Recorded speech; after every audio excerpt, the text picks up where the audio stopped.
मित्रों, पावन गुरुदेव की अनुकंपा से ये वीडियो प्रस्तुत कर रहा हूँ। ध्यान से होती है सुख की प्राप्ति।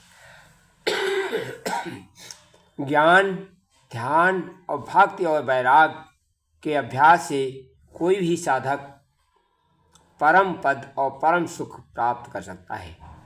पर सत्य यह भी है कि ज्ञान, ध्यान और भक्ति वैराग से विमुख अथवा विचलित होने पर हम संसार के माया जाल में फंसकर नाना विधि दुख के शिकार होते हैं और जीवन एवं मृत्यु के चक्र में फंसे रहकर जन्म मृत्यु जन्म जन्म का तक दुख ही दुख पाते हैं। मित्रों, इस दुख की मुक्ति का एक ही उपाय है, वह है भगवत भक्ति। भगवत प्राप्ति से ही हमें शाश्वत सुख, ब्रह्म सुख, परम सुख प्राप्त होती है।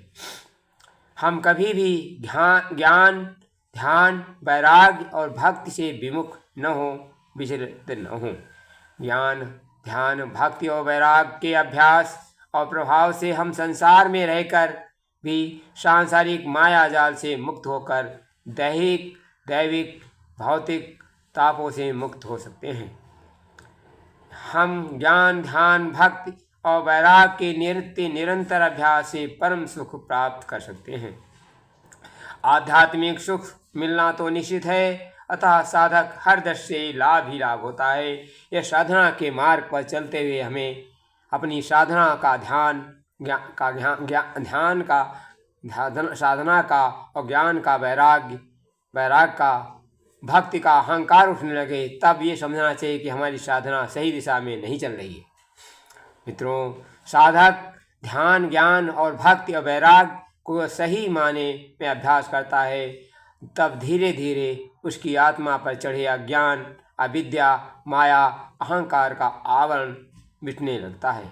उसे अपने वास्तविक स्वरूप सत्य चित आनंद स्वरूप बोध होता है। वैसे ही जैसे बादलों के आवरण छटते ही आकाश में सूर्य जगमगा उठता है। इस आत्मबोध से ही परम सुख, ब्रह्म सुख अनुभूत होती है। यह सुख आत्मा में सतत ब्रह्म का चिंतन और ब्रह्म का ध्यान करते रहने से निश्चित होता है। सत्य चित आनंद तत्व साधक की आत्मा में प्रकट होते हैं। परमात्मा सुख की राशि है, इसलिए वह परम सुख साधक आत्मा को निश्चित होता है।